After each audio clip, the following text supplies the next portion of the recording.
नमस्कार, आप सभी का स्वागत है यूट्यूब चैनल हिंदी कहानी जंक्शन पर। हम कहानी पढ़ रहे थे मुसाफिर कैफ़े। इसके 4 पार्ट हम पढ़ चुके हैं। 5th पार्ट हम शुरू करने जा रहे हैं। और अगर आपको ये सफ़र पसंद आ रहा है, अगर आपको ये कहानी पसंद आ रही है, तो आप मेरे यूट्यूब चैनल को सब्सक्राइब ज़रूर कीजिएगा। हम इस सफ़र को वहीं से शुरू करते हैं वापस, जहाँ हमने 4th पार्ट के अंदर इसको एंड किया था। यहाँ से हनीमून शूट। प्रमोशन के बाद चंद्र का काम थोड़ा बढ़ गया था। रोज़ घर से ऑफिस और ऑफिस से घर के बीच आते हुए रास्ते में ट्रैफिक में उसको ये एहसास होता था कि सब कुछ रिपीट हो रहा है, कुछ नया नहीं हो रहा लाइफ में। हम सभी की ज़िंदगी में एक दिन ऐसा आता है जब रोज़ से ही पते पे पहुँच भी भटके हुए होते हैं। जब कुछ नया नहीं होता तो अक्सर सुधा से शादी के लिए पूछ लिया करता। अक्सर लोग शादी के लिए हाँ भी बस अपनी बोरियत मिटाने के लिए कर देते हैं। चंद्र बार बार शादी के लिए सुधा से पूछता, वो हर बार मना कर देती। हर बार की बात अपनी बात शुरू करती, हमारे बीच ऐसा क्या हो जाएगा शादी करके जो अभी नहीं हो सकता? एक चीज़ बता दो, हनीमून। बिना शादी के हनीमून तो नहीं हो सकता ना? क्यों नहीं हो सकता? चलते हैं अपने हनीमून पर। तुम पागल हो गया? हनीमून पर बिना शादी के? तो क्या हुआ, बताओ कहाँ जाना है तुम्हें हनीमून पर? मैं ऑनलाइन ढूंढती हूँ, जहाँ का पैकेज सस्ता मिलेगा वहाँ चलते हैं। सीरियसली यार, बड़े अजीब हो तुम। लड़की हनीमून के लिए पूछ रही है और तुम उसी नई नवेली दुल्हन जैसे शर्मा रहे हो, जैसे सुहागरात के पहले दूध का बड़ा वाला ग्लास देख के शर्माती है। ये देखो, अमेजिंग अंडमान का पैकेज मिल रहा है, वो भी 40% डिस्काउंट पर। कितने दिन का है? दिन का क्या करोगे? पूरी 7 रातों का है। करा रही हूँ ये वाला। मुझे बिना शादी के हनीमून पे जाना थोड़ा अजीब लग रहा है। चलो यार, तुम्हारे असली हनीमून से पहले थोड़ी प्रैक्टिस भी हो जाएगी। मैट्रिमोनियल साइट पर अपने वर्क एक्सपीरियंस के साथ हनीमून का एक्सपीरियंस भी लिख देना, फिर देखना कितने रिश्ते आते हैं। खेले खाए हुए लड़के पसंद हैं लड़कियों को। हनीमून मजाक है ना तुम्हारे लिए? लाइफ भी मजाक है। लाइफ का जितना ज़्यादा सीरियसली लोगे, लाइफ उससे ज़्यादा तुम्हारी लेगी। तो मुझे अजीब लग रहा है। ओए, तुम अजीब लगवाते रहना। मैं पैकेज हो गया और पैकेज नॉन रिफंडेबल है, अब जाना ही पड़ेगा। कब निकलना है हमें? परसों फ्राइडे रात को। 5 दिन की छुट्टी ले लेना तुम। इतनी जल्दी? हाँ, तो अब क्या शादी का वेट करें तुम्हारे हनीमून के लिए? ये वाला ही डिस्काउंट मिल रहा था तो चलो। अब मुझे मार्केट जाना है, बहुत तैयारी करनी है। क्या तैयारी? बस पैकिंग ही तो करनी है ना। मैं मेहंदी लगवाने जा रही हूँ। हनीमून पे थोड़ा शादी वाला फील भी तो आना चाहिए ना। सुधा जिंदगी की फील लेने के लिए कुछ भी कर सकती थी। इस बात से चंद्र थोड़ा डरता भी था। सुधा ने सिर्फ हाथों में बल्कि अपने पैरों पर भी मेहंदी लगवाई। लाल रंग की चूड़ियाँ भी खरीद लाई। जब वो लौटी तो ठीक वैसे ही लग रही थी जैसे चंद्र को अपने ख्यालों में दिखती थी। कैसी लग रही हूँ? बिल्कुल वैसी कैसी बताओगे? एकदम वैसी जैसे तुम मेरी नींद में दिखाई पड़ती थी। अच्छा चलो, एक फ़ोटो खिंचवा लेते हैं। फ़ोटो क्यों? क्या पता तुम्हें अब ये वाला सपना आना बंद हो जाए, तो कम से कम एक ऐसी फ़ोटो तो होनी चाहिए ना। इसके बाद सुधा ज़बरदस्ती चंद्र को फ़ोटो स्टूडियो ले गई। दोनों ने शादी वाले पोज में 8-10 फ़ोटो खिंचवाई। एक फ़ोटो फाइनल की जिसमें वो पति लग रही थी और चंद्र पत्नी।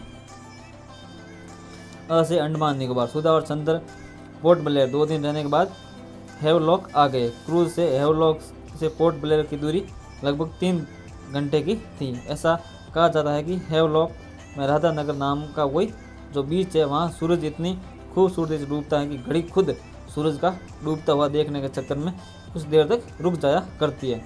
सुधा और चंद्र का होटल राधा नगर के बीच बिल्कुल पास था। कमरे में जाकर चंद्र ने टीवी ऑन किया तो देखा कि मुश्किल से 2 से 3 चैनल आ रहे हैं और मोबाइल में सिग्नल आना बंद हो चुका था। कमरे के बिस्तर पर तौलिया दिल की शेप में सजा हुआ था। रंगीन खुशबू वाले फूल बिखरे हुए थे। बाथरूम ऊपर से खुला हुआ था। बाथरूम में सीधे सीधे धूप आती थी।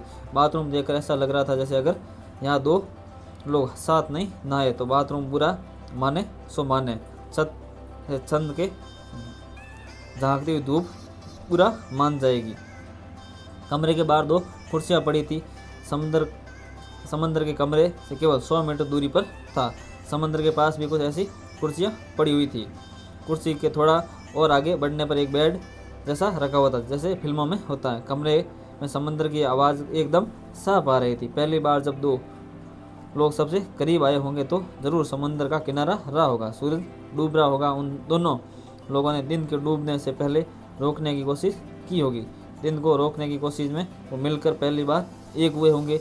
ऐसा एक हुए होंगे कि सूरज ने डूबने के बाद 10-15-20 मिनट तक उजाला रखा होगा, ताकि वो धुंधले उजाले में घुलकर शाम हो जाए। दुनिया तब से ही रोज़ शाम को उन लोगों को खोजती है जो दिन को रोकना चाहते हैं। अब हमने उस दुनिया में इतर छोटी सी बहुत सारी दुनिया बना ली है। इसी नई दुनिया में हमें फुर्सत नहीं है, और उस दुनिया में एकदम से रखने की पहली शर्त है फुर्सत। चंद्र ने अपना मोबाइल बेड पर फेंकते हुए कहा, जगह तो बहुत अच्छी है, बस मोबाइल में सिग्नल नहीं आ रहा है। सिग्नल का क्या करना है? तुमको हनीमून पे आए हो, वही करो जो हनीमून पे किया जाता है। क्या किया जाता है हनीमून पे? तुम्हें नहीं पता? मुझे नहीं पता, मेरा पहला हनीमून है ना। मैंने तो जैसे हनीमून में MBA किया है। कुछ तो आइडिया होगा तुम्हें। क्या करते हैं लोग हनीमून पर? बातें करते होंगे दो लोग, वैसे ही बातों से ज़्यादा कुछ अच्छा कुछ भी क्या कर सकते हैं? सेक्स से याद आया, सेक्स के जस्ट बाद वाली बातें सबसे अच्छी होती है। सेक्स के बाद कोई भी बात नहीं करना चाहता। एक्चुअली वही जो 2-3 मिनट बातें नहीं होती, वही तो होती हैं सबसे अच्छी बातें। तुम पागल हो? जो बातें नहीं होती वो सबसे अच्छी बातें होती हैं। पता भी है क्या बोल रही हो? मुझे तो पता है क्या बोल रही हो। तुम कब समझोगे ये बातें? क्या समझना है? यही कि सेक्स के जस्ट बाद जब लड़के के आंखों में जो कुछ ढूंढती है ना, वही होता है प्यार। और ढूंढने में जब पहली बार पलक झपकती हैं तो वो होती है पहली बातचीत। खैर छोड़ो, समझ जाओगे। पहली हनीमून है ना तुम्हारा, धीरे धीरे सीख जाओगे। एक बात बोलूं क्या? मैं दोबारा समझाऊंगी नहीं कुछ भी। तुम्हारी मेहंदी बहुत अच्छी लग रही है। चुप करो, इतनी भी अच्छी नहीं है। अच्छी है वैसे। समंदर पसंद है तुम्हें? जानबूझकर तुमने समंदर वाली जगह चूज की ना। हाँ और क्या। मुझे तो पानी से डर लगता है। मम्मी को एक पंडित ने बताया था कि मैं पानी से दूर रहा करूं। पंडित जी ने ये भी बोला होगा कि उस लड़की से भी दूर रखिएगा जो वो तो सुना नहीं तुमने? अच्छा सुनो तो एक बात बोलूं क्या? नहाने चलें? चलो। थोड़ा थोड़ा समझ आ रहा है वैसे तुम्हें। क्या ये कि हनीमून पर क्या करते हैं? थोड़ी बातें करते हैं और थोड़ा क्या बोलोगे? और थोड़े के लिए बोलना नहीं पड़ता। सुधा चंद्र के साथ बाथरूम में आने वाली धूप, शॉवर का पानी, शैम्पू, सोप सब साथ नहाए। नहाने के दौरान सुधा चंद्र के बीच जो बातें हुई वो नहाई। सुधा चंद्र को जहाँ छूती जा रही थी, चंद्र का उतना हिस्सा नहाता जा रहा था। कुछ देर में दोनों नहाकर नए हो गए। अंडमान के दिन ऐसे बीते जैसे VCR में मूवी तेज़ी से फॉरवर्ड हो जाया करती है। जहाँ दिखाई तो सब पड़ता है, लेकिन सुनाई कुछ नहीं पड़ता। जो दिन तेज़ी से बीत जाते हैं वो अच्छे होते हैं। अच्छे दिनों में रहते हुए कोई ठहर नहीं पाता, और दिन बीतने के बाद के दिन में वो ठहरना ढूंढता है। ज़िंदगी असल में बस कुछ न कुछ ढूंढते रहने की कहानी है। कुछ मिला तो वो ढूंढना है, और जो नहीं मिलता है जब वो मिल जाए तो कुछ नया ढूंढना फिर शुरू कर देते हैं। जिस दिन हमें पता चल जाता है कि हम सही से क्या ढूंढने आए हैं, ठीक उसी ज़िंदगी हमारी तरफ पहला कदम बढ़ाकर हमें ढूंढना शुरू कर देती है। चंद्र और सुधा ने हनीमून तो मना लिया, लेकिन चंद्र इस रिश्ते में शादी ढूंढ रहा था। और सुधा क्या ढूंढ रही थी, उसको ये सवाल अभी इतना इम्पोर्टेंट नहीं लगा। क से कुंडली। घर वालों को शादी के लिए टालते 6 महीने और बीत गए। एक दिन अचानक चंद्र की मम्मी ने चंद्र के पापा को फ़ोन करके खबर दी कि वो अगले वीक के हफ्ते भर के लिए आ रही हैं। चंद्र की मम्मी 3-4 लड़कियों की प्रोफाइल शॉर्ट लिस्ट कर चुकी थी। पंगा ये था कि इस बीच सुधा रहेगी कहाँ। उसने अपने आप ही कहा हफ्ते भर की बात है, वो कहीं किसी फ्रेंड के यहाँ चली जाएगी। चंद्र को बस एक डर था कि ये बड़ी मम्मी को उसके यहाँ रहने वाली बात न बता दे।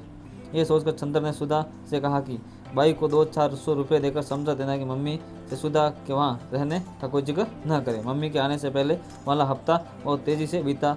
अगले दिन सुबह मम्मी आने वाली थी और सुधा अपने फ्रेंड के यहाँ जाने वाली थी। हफ्ते भर कैसे रहोगी मेरे बिना, जैसे तुम रहोगे यार।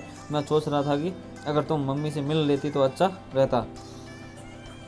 मिल लूँगी उसमें क्या, वैसे भी पति से कुंडली मिले न मिले, लड़के की सास और घर की बाई से कुंडली मिलनी चाहिए।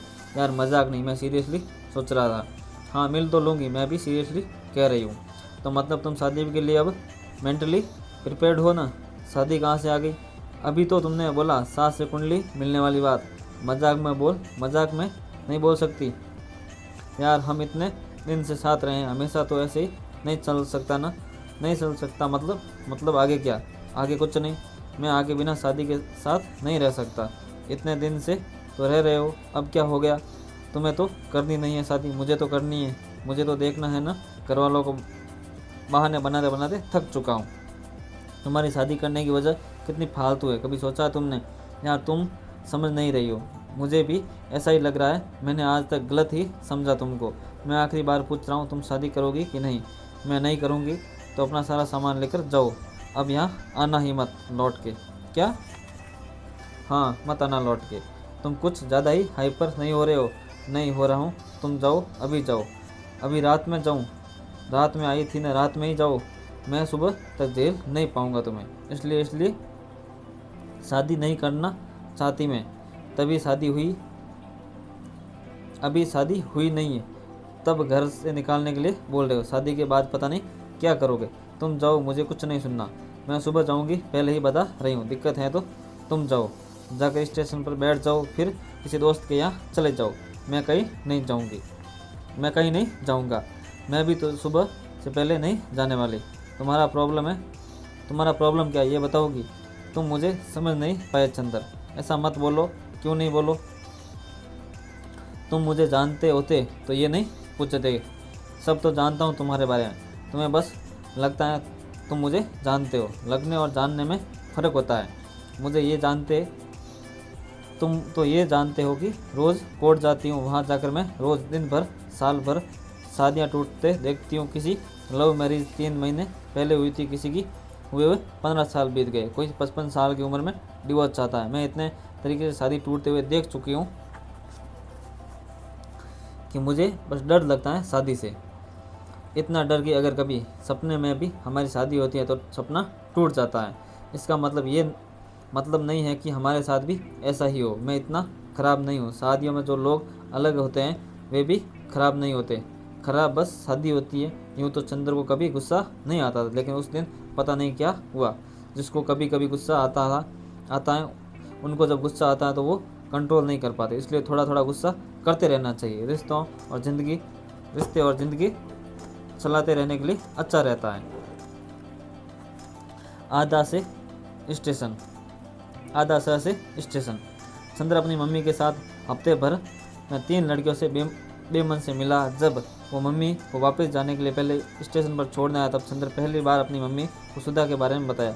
मम्मी गुस्सा भी हुई कि उसे मिलवाया क्यों नहीं। चंद्र ने उस दिन ये सोच के मम्मी की ट्रेन छुड़वा दी कि एक बार सुधा मम्मी से मिल ले।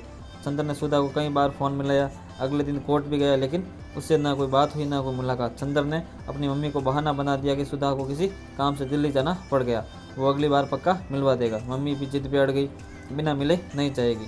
खैर चंद्र ने सुधा को मैसेज किया कि मम्मी फलानी ट्रेन से जा रही है, अगर हो सके तो बस 5 मिनट के लिए मिलने आ जाए। हालांकि चंद्र को ये उम्मीद नहीं थी कि सुधा आएगी, लेकिन वो आई।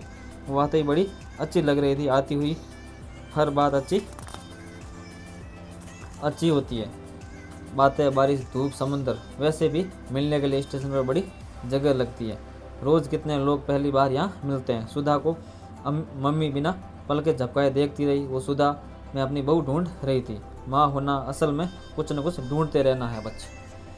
मम्मी ने जैसे ही शादी का पूछा तो उसने साफ साफ कह दिया, मम्मी जी मुझे शादी करनी ही नहीं है। चंद्र को मैं कई बार समझा चुकी हूँ, यही मेरे पीछे पड़ा है आपसे मिलना है। इसलिए आई हूँ कि आपको बता दूँ कि आप प्लीज़ इसकी शादी कहीं और कर दीजिए। चंद्र की मम्मी ने बस इतना कहा, बेटा तुम्हारे मुंह में मम्मी जी बहुत अच्छा सुनाई दिया। सुधा ने बढ़कर मम्मी को गले लगा लिया। इसके बाद मम्मी कुछ बोल नहीं पाई। एक बार उन्होंने कोशिश भी की बोलने की, शायद वो समझा पाए कि झगड़े तो होते रहते हैं, लेकिन ट्रेन की आवाज़ में मम्मी की आवाज़, आसपास के शोर में चंद्र की से क्या भूल गई। 5 मिनट में ये रिश्ता स्टेशन की चाय जितना बासी हो चुका था। केवल ट्रेन से जाने वाले स्टेशन पर ही बिछड़ नहीं रहे होते हैं, बल्कि कई बार प्लेटफॉर्म की एक साइड पर लोग भी हमेशा के लिए बिछड़ रहे होते हैं। चंद्र को ये उस दिन समझ में आया, लेकिन ट्रेन जाने के बाद। चंद्र का स्टेशन से घर लौटने का मन इसलिए भी नहीं था क्योंकि उसे समझ नहीं आ रहा था कि उसे गुस्सा ज़्यादा आ रहा है या रोना। वो उसी समुद्र के पास गया जहाँ जाकर सुधा चुप हो जाती थी। गीली रेत पैर के जितने हिस्से वो छू रही थी, वो शरीर उतना हिस्सा ही रो नहीं रहा था। वो रात करीब 12 बजे तक बैठा हुआ पता नहीं क्या क्या सोचता रहा। चंद्र जब घर लौटा तो देखा सुधा पहले ही वहाँ पर थी। चंद्र इतना थक चुका था कि अब न गुस्सा आ रहा था न रोना। उसने नीचे गद्दा बिछाया और सो गया। लाइट न चंद्र ने बंद की न सुधा ने। पहले हफ्ते में उन दोनों का रिश्ता ऐसा हो गया था जैसे बरसात में छाता जिसमें पूरा भीगते बनता था न पूरा सूखते। अगले दिन सुबह अलार्म बजने से पहले सुधा उठ चुकी थी। वो शायद सोई ही नहीं थी। चंद्र के सामने चाय रखते हुए बोली, मुझे कुछ बात करनी है। मैं जा रही हूँ, ये बताने के लिए आने की क्या ज़रूरत थी? जाओ। नहीं, कुछ और भी बात थी। शादी नहीं करनी है ना तुम्हें? ठीक है, इसके अलावा कुछ बोलना है? मैं नहीं कर सकती तुम्हारे बिना। प्लीज़ ये बकवास बंद करो। क्या हम हमेशा बिना शादी के नहीं रह सकते? नहीं रह सकते। I am pregnant. यार प्लीज़, मेरा ऐसे सिर घूम रहा है, तुम बकवास पे बकवास किए जा रही हो। I am serious. कुछ भी बोलने से पहले नहीं सोचती ना तुम? हर चीज़ मजाक में होती है। मजाक नहीं होती यार। अब मैं तुम्हारे मजाक से बोर हो गया हूँ। I am serious. और कैसे बोलूँ ये बात? ये वो मोमेंट था जिसके बाद चंद्र और सुधा की ज़िंदगी बदलने वाली। अक्सर लोग ये मोमेंट में कुछ बोल नहीं पाते। इन दोनों के साथ भी यही हुआ। दोनों चुप हो गए, जैसे करने को सब बातें ख़त्म हो गई हो। बातें ख़त्म हो जाना हमेशा बुरा नहीं होता। कभी कभी ऐसे मोमेंट्स अगली पूरी ज़िंदगी होने वाली तमाम बातों को आने के लिए जगह बनाते हैं। इसी के साथ हम इस पार्ट को यहीं पे समाप्त करते हैं और आगे की कहानी मैं आपको आने वाले पार्ट्स में सुनाऊंगा। अगर आपने ये कहानी यहाँ तक सुन ली है तो आप मेरे यूट्यूब चैनल को ज़रूर सब्सक्राइब कीजिएगा, वीडियो को लाइक कीजिएगा और यहाँ तक बने रहने के लिए बहुत बहुत धन्यवाद।